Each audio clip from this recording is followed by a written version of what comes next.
A tribute tonight to a young and promising life cut short by violence. Night Beat's Christin Ayers is live for us in Richmond, where for one night, rivalries have been put on hold. Kristen? That's right.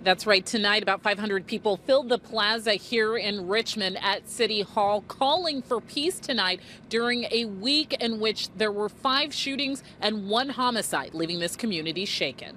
Woo! Stop the violence! They came from all over the East Bay. Many of them students, rivals on the basketball court, united for one night against violence. Who we here for? Rodney Frazier, a popular point guard for Richmond High, just 16 years old when he was murdered Friday in front of his home. Gunmen fired on him 20 times in what police call a tragic case of mistaken identity.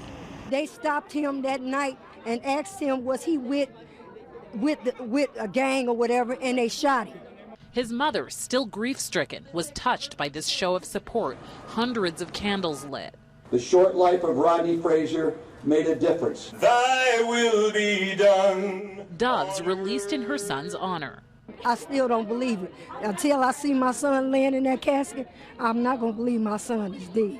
Richmond Police Chief Chris Magnus says Rodney was one of 6 teenagers shot in the last 7 days. The past week has been a disappointment because we've made real strides in reducing gun violence here in Richmond. The homicide rate is down dramatically in Richmond, and tonight Rodney's mother prays it will stop with her son. I hope people see this here and no, don't try to retaliate.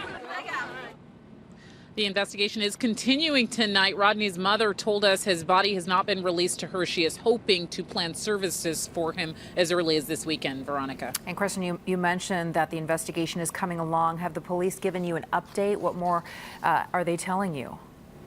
They are telling us that there have been no arrests made at this point. They are investigating, though, whether this shooting could have been linked to a second shooting that also happened that night. And your heart just breaks for Rodney's mom. Kristen, thank you.